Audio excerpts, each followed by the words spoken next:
Well, thank you for joining me today. That's Hawkeye. You are in Hawkeye's House of Horrors. And I'm going to bring for you today a movie review for the latest entry in the Howling series. We are at part 7 now, and it is called Howling New Moon Rising. So here we go. So I'll just get this out first. If you do happen to like this video, don't be afraid to hit the thumbs up down there or subscribe. I've got many more movie reviews on here, and I certainly am planning to just keep putting them on here, I hope, as time goes by. And if you want to comment on anything, do so. That'd be cool. I love to talk movies. That'd be awesome. So, anyways, we are at New Moon Rising, and that came out in 1995, so mid 90s. Um, now, returning to the game, I guess, once again is Clive Turner. He, I think I was reading he did work on Howling 3, the third one, but then he was a producer and a co-writer of parts 4 and 5. I think he even directed part of part 4. Had really nothing to do with the sixth entry, but came back in the seventh now. He was wanting to make another Howling film, so he's the writer, the producer, and one of the directors of Howling New Moon Rising. Um, so what um, Turner does in the writing department, first off. And I'm sorry, I find that this is a failure. He tries to connect parts 4, parts 5, even part 6, and this one to connect them all to one story that doesn't quite flow so well, or, you know, I'll get into problems I had with that.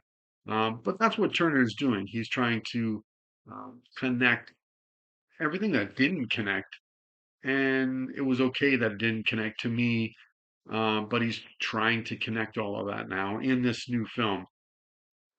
As I said, it was released in 1995. It came out. It was a straight to video release. It went out right in time for Halloween, so good timing there. October the 17th, 1995, and I think it was through New Line Cinema, if I'm not mistaken. Um, don't quote me on that though.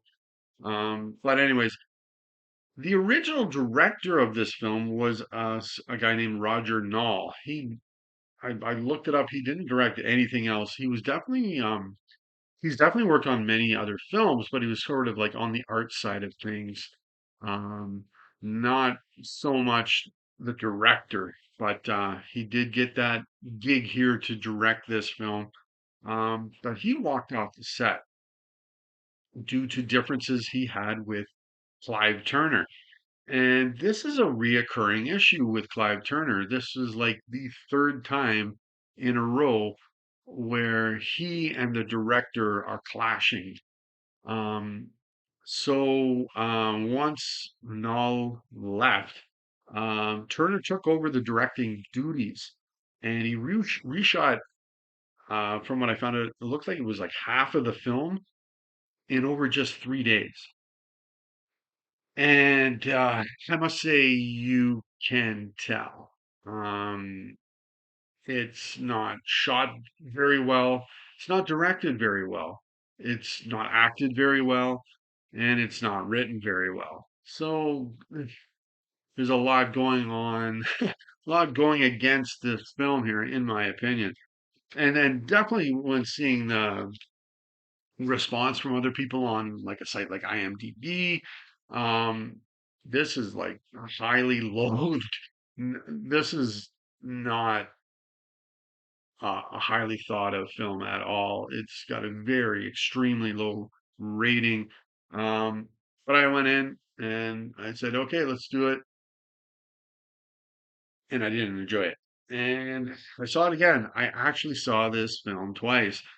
Um, but definitely on the second time, I know what's going to happen, and no, the viewing isn't better at all.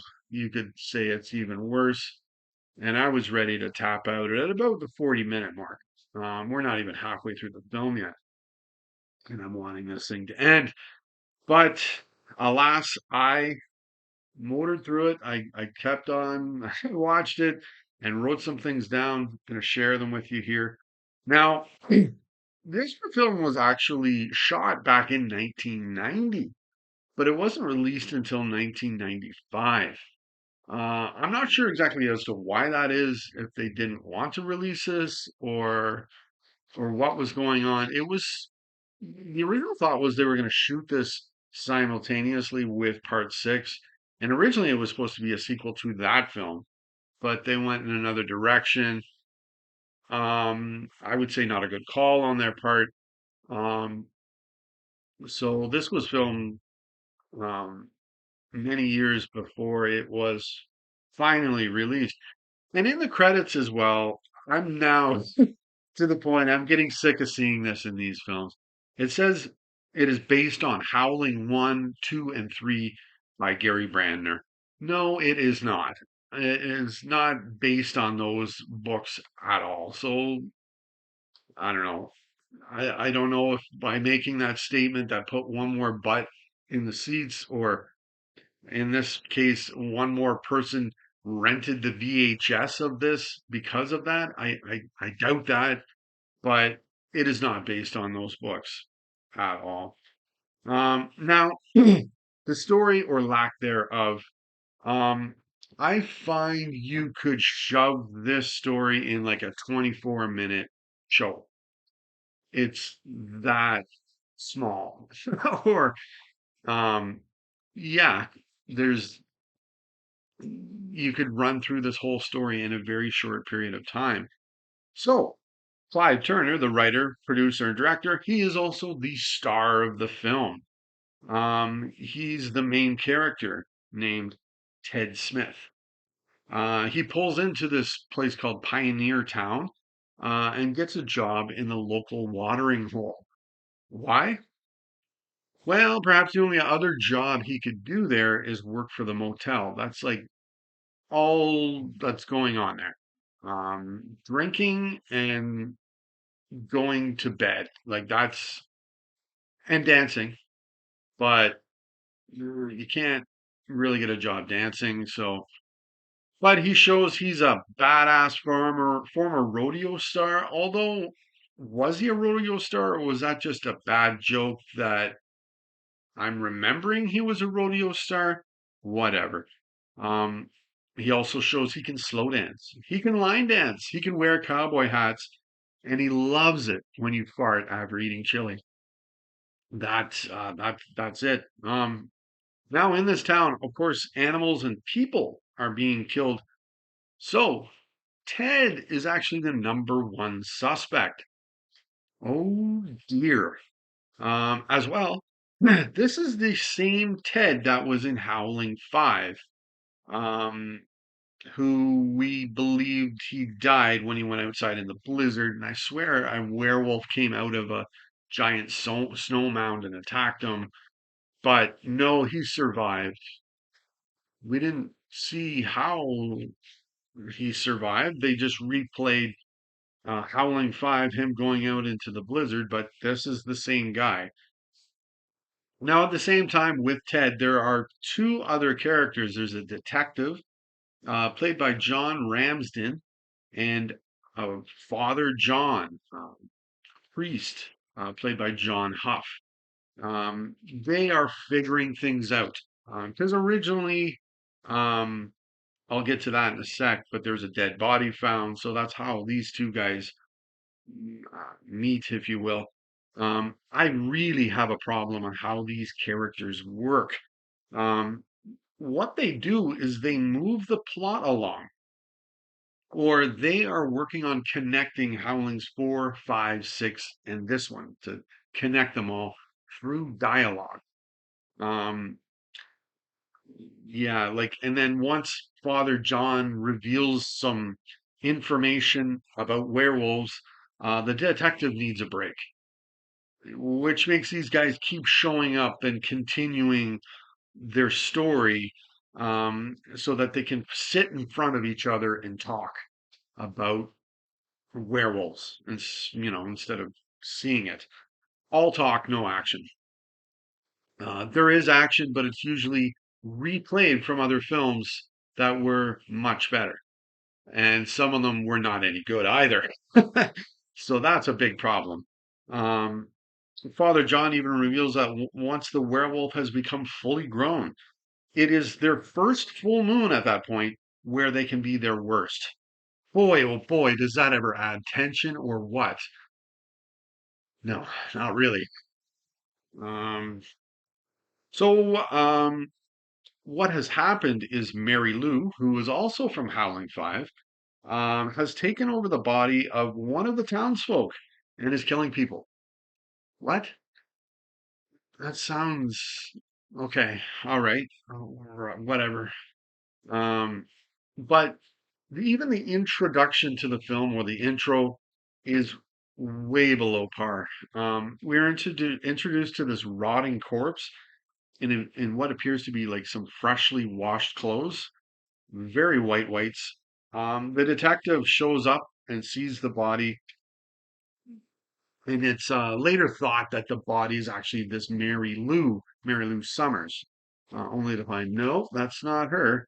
And there's a joke that sets the film off, and it's not really well delivered. And the joke is that there's these three people, excuse me, who have found the body, and the detective calls one of them Watson, and he doesn't know who Watson from Sherlock Holmes is. That's the joke, and it sets this film right off, and it just shows you how poorly acted, poorly directed, and poorly written this film is going to be. Um, Now, the best actor in the film, without a doubt, is Romy Windsor, who was in Howling 4. She returns as Marie Adams, the same character. She's back. I felt bad for her that she got involved in yet another bad Howling film, but she has like 1 minute of screen time. And her character in the end is shown very little, if any, respect at all, as her character is killed off like without any fight. Like you don't even see it happen. You just see the dead body, just her laying there. And it's like, okay, like that really, oh my, that's not well performed, not well made, in my opinion. Um, so in the end of the film, the detective and Father John tell us everything that has happened, and where this is the point in the film where it can make some ground up on what's happened prior. So let's get some action in here. Let's try and make up for what we've done wrong before. But they do the exact opposite. It is actually worse. Um, they tell you what's happened. Sometimes you see it, sometimes you don't. Some of it would be excellent to put on film, excellent in the story to be able to see that as a viewer, but you're told what happens. Um, it's really bad. And it just shows perhaps the poor writing, or how low of a budget this was, that they couldn't shoot this for budgetary reasons. That's really bad. That's not how you make a horror film. I'm not saying in any which way that every horrible thing in a horror film you need to see. Sometimes it's excellent to not see it, to imagine it, or put what you think happens in your mind. But none of that happens here. You're just told what happens. Um, Not very good at all. Now, the film is filled with music. There's a lot of music, and it's like country western in style. And it is much better than the film. And at the same time, it's really, I don't know, it's not amazing either. Like, it's just better than the film. Um, and like what's bad is like the film stops to bring this forward for you that has absolutely nothing to do with the story in any which way. So, you're you'll they'll bring like a live performance. There's a few of those, or even watching people line dance, um, or hear some song in the bar. Um, but it's shown in a jumbled and a broken way or a pathway that leads to nowhere interesting. It's just a pathway with nothing around it. Um, as I said, the story could be broken down into like a 24-minute program. So there's going to be a lot of filler here. This is like an hour and a half movie. So you've got to put in a lot of filler, and there is. The other filler, um, it's really strange because um, Howling New Moon Rising, you'd think within this series of films, this is a horror film. It is not scary in one which way. No, it's not.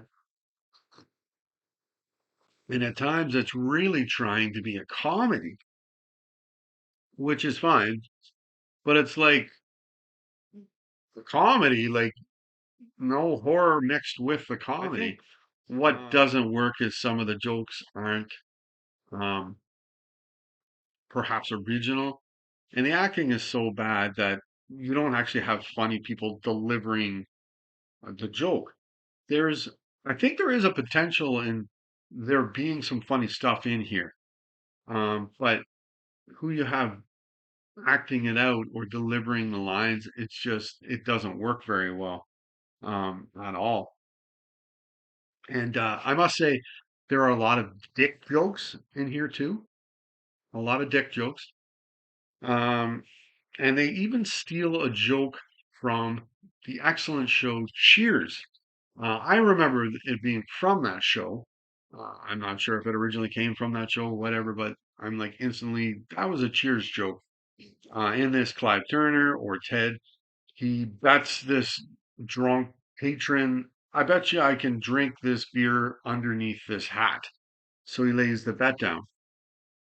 Instantly, I want to see Harry the Hat placing the bet, and then Cliff Clavin actually taking lifting the hat up, and Harry the Hat drinking the beer, and that there then being the joke. Um, but it's it's a little different how it's done here, but it's like I've seen it before. That's jokes, so it's not funny because these actors aren't those actors there. So I didn't like that. There's even a joke where three guys, including Clive Turner, play deep in the heart of Texas with their zippers on their pants. That was new to me. Um, I guess yeah, it was funny. It was really stupid how it was like done, um, or dumb how they came to playing deep in the heart of Texas with their zippers. But it was new. That was something I'd never seen that before. Like, okay, so that was okay, I guess. As well, in the film, there is actually a lot of characters in the film. Now, at first you're like, okay, we got a lot of characters. That means there's going to be a lot of dead people. A lot. This werewolf's going to be out ripping into the flesh of a lot of characters. Hold on there. Not really.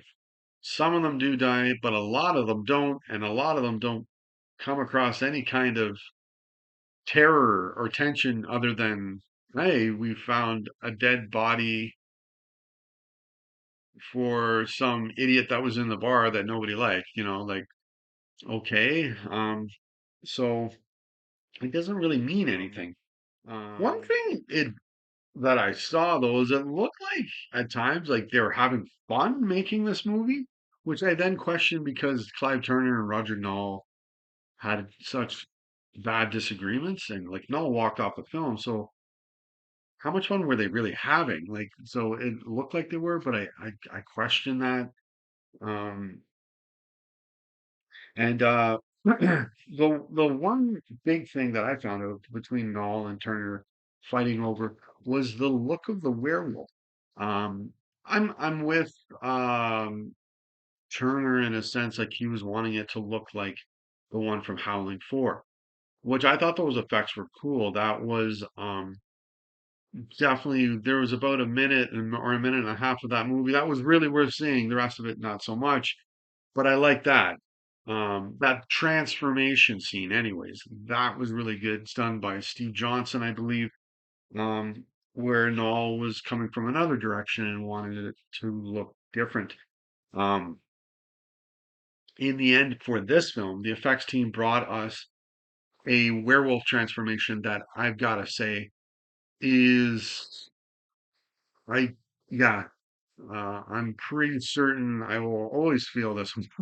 It's got to be in a short list of one of the worst werewolf transformations in the history of film.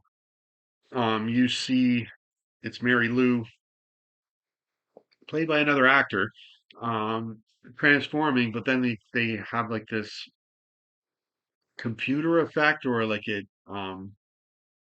it's just awful. I can pretty much hear Rob Bottin slapping his forehead. If I hope he never seen this film, and it wouldn't surprise me if he hasn't, because that was awful. And for something, another thing that could really try and help the film out. Like I didn't like Howling 4, but I really enjoyed the werewolf transformation scene. That was good to me. This is awful. This, like everything that comes, like another moment where it can regain its composure or build some strength upon something that can help the film out, it actually gets worse because of how it is performed. Very terrible, very terrible werewolf transformation. And then there's music in the film. I apologize. I'm not even sure who did the music because a lot of the music is live performances or, that kind of stuff. So um, I don't know if there's a whole lot of background music going on, but I don't even remember it. I don't, um, I don't even have a comment on the music, which is not a good thing to say either. Um, Now there's some other big problems I had with the story or things that happened that I'm going to share with you now that I didn't like. At one point, they find a dead body. These three ladies find a dead body, um, and now they're going to decide what to do. Well, don't tell my husband Pappy because he just had a heart attack. He couldn't handle that kind of pressure. So let's bury the body. Wonderful idea. I'm yeah, I'm pretty certain you'll be doing jail time for that. What? That makes no sense. And then it's quite hilarious how this group of ladies, they then are investigating or trying to figure out what's happening, more or less about Ted. And the whole time I'm like, yeah, I don't know. All I know is you buried a dead body in the desert. That at the end of the film, the detective mentions that they did this, and it's like, who cares? They only buried a body. Yeah, like a human being? Okay. Yeah, really bad there. Um, and then a cop shows up at the end. He's coming to take Ted downtown, I guess, because one of the women, like I don't even remember their names, she really didn't like Ted or really thought there was something wrong with Ted. So she's told the cops, so they're coming to question him, I guess. But they don't take him downtown. They take him to the garage, because that's where cops perform their duties, is in the garage.